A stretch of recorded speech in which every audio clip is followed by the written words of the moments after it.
Hi, I'm Ari Woods and I'm a baker.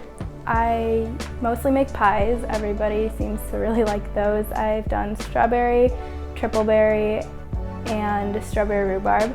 I've also done cranberry orange scones and oatmeal cookies.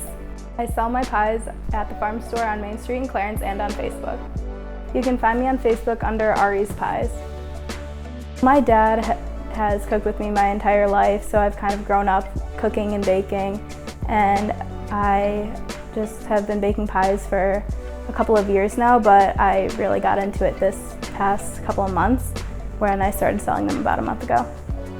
It's kind of crazy. None of my friends or anyone who I really know has their own business, and I've kind of gotten the insight into what it's like to have to run stuff and make sure everything's on time. My mom helps out with a lot on that.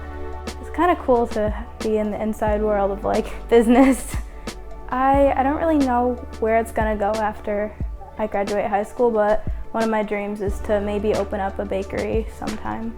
I just like being in the kitchen and baking, and I like to see everybody being able to enjoy things that I make.